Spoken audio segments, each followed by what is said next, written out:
نحمده ونصلي على رسوله الكريم أما بعد فأعوذ بالله من الشيطان الرجيم بسم الله الرحمن الرحيم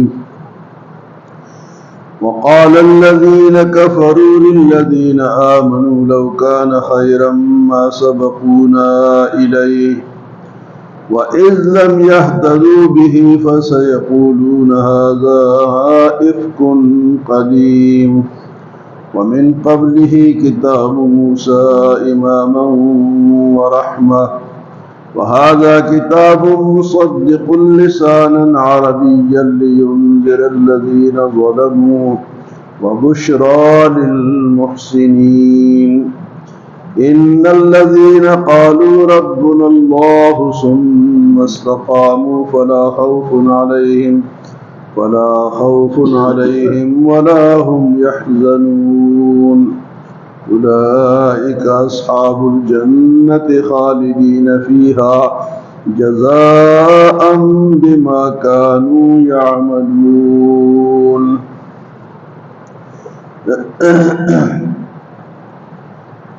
دین اسلام ایمان کی جب دعوت دی گئی تو کافروں نے کہا مسلمانوں سے کہ یہ اسلام اگر بہتر ہوتا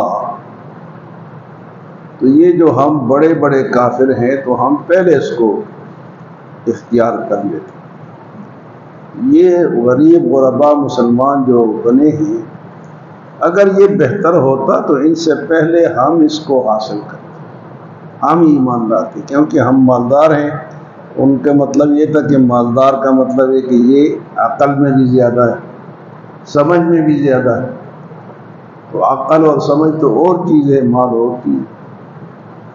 تو یہاں فرمایا کہ وقال الذین کفروا, کہا کافروں نے, للذین آمنوا, ایمان والوں سے کیا کہا, لو کان خیرا ما سبقونا الیہ, اگر یہ خیر ہوتا بہتر ہوتا, ما سبقونا الیہ, تو یہ ہم سے آگے نہ نکلتے.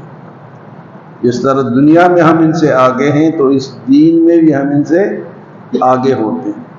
لیکن دین تو اللہ اس کو دیتا ہے جس کو اللہ پسند کرے اور جو طلب کرے. دو باتیں, ایک طلب اور دوسری جس کو اللہ پسند کرے. حدیث مبارک میں آتا ہے کہ دنیا اللہ اس کو بھی دیتا ہے جس کو پسند کرے یا پسند نہ کرے. دنیا اللہ اس کو بھی دیتا ہے جس کو اللہ پسند کرے یا نہ کرے. لیکن دین اللہ صرف اس کو دیتا ہے جس کو اللہ پسند کرے. تو یہ بڑی قسمت کی بات ہے, نصیب کی بات ہے. جن کو دین ملتا ہے گویا کہ یہ اللہ کے پسندیدہ ہے.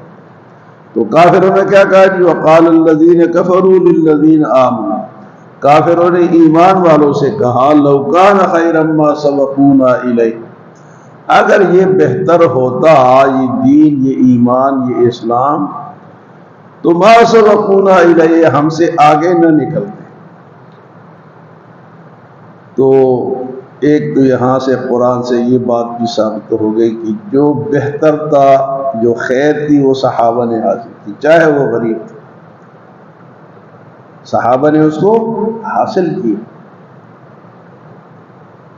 تو دین پہ سب سے پہلے عمل کرنے والے یہ غریب لوگ ہی تھے. اور آج بھی اس سے یہ مسئلہ بھی نکلتا ہے کہ آج اگر کوئی نئی چیز لوگ پیش کرتے ہیں, دین کے علاوہ کوئی بدعت نئی نکالتے ہیں, تو اگر یہ بدعت بہتر ہوتا تو اس وقت غریب اس کو حاصل کر لیتے. لیکن صحابہ نے اس کو حاصل نہیں کیا. تو گویا صحابہ نے جو چیز حاصل کی وہی اصل ہے, وہی جو حاصل کرتا ہے وہ صحیح راستے پر ہے, چاہے وہ غریب تھے, لیکن سچ انہوں نے حاصل کیا. فرمائے وَإِذْ لَمْ يَهْتَدُوا بِهِ, اور جب انہوں نے اس قرآن سے ہدایت حاصل نہیں کی تو پھر کیا کہا, فَسَيَقُولُونَ هَذَا إِفْكٌ قَدِيمٌ, کہا یہ تو پرانا گھڑا ہوا جھوٹ ہے. تو پہلے کیا کہا کہ اگر بہتر ہوتا تو کیا کرتے جی, ابو جہل کی ایک کنیزہ تھی، ضمیرہ نام تھا اس کا، وہ مسلمان ہو گئی۔ میں کہا جی ایسے لوگ مسلمان ہوتے، ابو جہل کیوں نہیں ہوتا، بڑے بڑے کیوں نہیں ہوتے؟ کیونکہ اس میں کوئی خیر نہیں، حالانکہ خیر تو دین میں ہی ہے، لیکن دین تو اللہ اس کو دیتا ہے جو مانگتا ہے، جو طلب کرتا ہے، جو کوشش کرتا ہے۔ خود بخود دین کسی فمن شاء فلیؤمن ومن شاء فلیکفر، جو چاہتا ہے وہ ایمان لائے، جو نہیں چاہتا وہ کافر بنے۔ دین زبردستی اللہ کسی کو نہیں دیتے کہ مسلط کرے کہ فلاں بڑا خوبصورت آدمی ہے، بڑا مالدار ہے، بڑا پلازے والا ہے، اس کو پہلے دین ملے، نہیں، دین پہلے اس کو ملے گا جو اس کو حاصل کرے گا، جو تڑپ کرے گا، جو اس کے بارے میں فکر کرے گا۔ تو یہ کافروں کا یہ مقولہ اللہ پاک نے یہاں پر نقل فرمایا ہے۔ اس کے بعد فرمایا وَمِن قَبْلِهِ كِتَابُ مُوسَىٰ إِمَامًا وَرَحْمَةً، تم اس قرآن کی بات کرتے ہو، اس سے پہلے بھی جو کتاب تورات اللہ نے نازل کی وہ بھی ہدایت اور رحمت والی تھی۔ وَمِن قَبْلِهِ كِتَابُ مُوسَىٰ، موسیٰ علیہ السلام کی کتاب یعنی تورات، امام و رحمہ، وہ بھی پیشواتی، لوگوں کی پیشوائی کرتی تھی، اور رحمت و رحمت۔ یہ تو قرآن تو فرمایا کہ کیا ہے، کتاب وہذا کتاب مصدق، یہ تو ان کتابوں کی بھی تصدیق کرتی ہے، اس سے بڑی ہی بڑی کتاب ہے۔ اگر قرآن نہ بتاتا کہ تورات ہے، انجیل ہے، زبور ہے، ہمیں کیا پتا ہوتا؟ یہ تو ان لوگوں پر بھی قرآن کا احسان ہے کہ ان کی کتابوں کو بھی کہا کہ وہ سچی کتابیں، تو ان کی سچائی کا ہمیں کہاں سے پتہ چلے گی؟ قرآن سے۔ فرمایا وَهَذَا کتاب مصدق، وہ تورات جو موسیٰ علیہ السلام کو ملی تھی وہ بھی صحیح تھی، اس دور کے لیے وہ تھی۔ وَمِن قَبْلِهِ کتاب موسیٰ اماما ورحمہ، وَهَذَا کتاب مصدق، اور یہ جو کتاب ہے قرآن پاک یہ مصدق ہے، ان کی تصدیق کرتا ہے، لسانا عربی، اور یہ عربی میں ہے، وہ کسی اور زبان میں تھی، یہ عربی میں ہے کیونکہ اس لوگ رہنے والے عرب تھے۔ لِيُنذِرَ الَّذِينَ ظَلَمُوا، تاکہ ان لوگوں کو ڈرائے جو ظلم کرتے ہیں، اور ظلم کون کرتا ہے؟ جو کفر کرتا ہے، وہ ظالم، تاکہ قرآن ان کو ڈرائے۔ وَبُشْرَىٰ لِلْمُحْسِنِينَ، اور نیکی کرنے والوں کو خوشخبری سنائے کہ تم نیکی کرو گے تو اللہ تمہیں یہ انعامات عطا فرمائیں گے۔ اس کے بعد فرمایا ان الذین قالوا ربنا اللہ ثم استقاموا، بے شک وہ لوگ جنہوں نے کہا ہمارا رب اللہ ہے، پھر اس پر جم گئے، ڈٹ گئے۔ بھئی اللہ کہنا کوئی آسان کام تو نہیں ہے، اللہ جب کہو گے تو پھر تکلیفیں بھی آئیں گی، اس کو سہنا پڑے گا۔ یہ تو نہیں اللہ لا الہ الا اللہ محمد رسول اللہ کہہ دیا، تھوڑی سی تکلیف آئی تو ہمیں نہیں چاہیے، یہ ہمیں اسلام کی ضرورت نہیں۔ فرمائے جنہوں نے کہا ربنا اللہ ثم استقاموا، پھر تکلیف آئیں گی۔ اب یہ جو فلسطین میں بیچارے مر رہے ہیں ان کو اور کیا قصور ہے؟ وہ کہتے ہیں لا الہ الا اللہ محمد الرسول اللہ، وہ اس پر جمے ہوئے ہیں۔ آج اگر وہ کفر اختیار کر لیں، چھوڑ دیں اسلام، تو ان کو کوئی کچھ نہیں کہے گا۔ تو اسلام لانے کے بعد، اللہ کہنے کے بعد اس پہ قائم رہنا، مستقیم رہنا، یہ اصل ایمان۔ فرمایا جنہوں نے کہا ان الذین قالوا ربنا اللہ ثم استقاموا، صحابی نے پوچھا ہے اللہ کے رسول مجھے کوئی ایسی بات بتائیں کہ آپ کے بعد پھر مجھے کسی سے پوچھنا نہ پڑے، تو آپ نے فرمایا کہ کہو اللہ ایک ہے، اور پھر اس پر ڈٹ جاؤ، قائم۔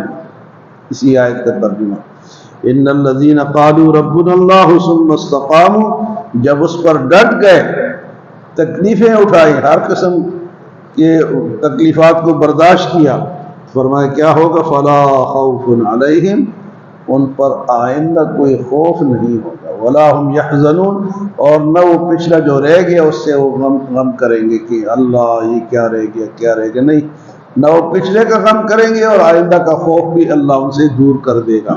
کن لوگوں سے؟ جنہوں نے کہا کہ اللہ ہمارا رب ہے، اور پھر اس پر تکلیفیں اٹھائی، ڈٹے رہے، مستقیم رہے۔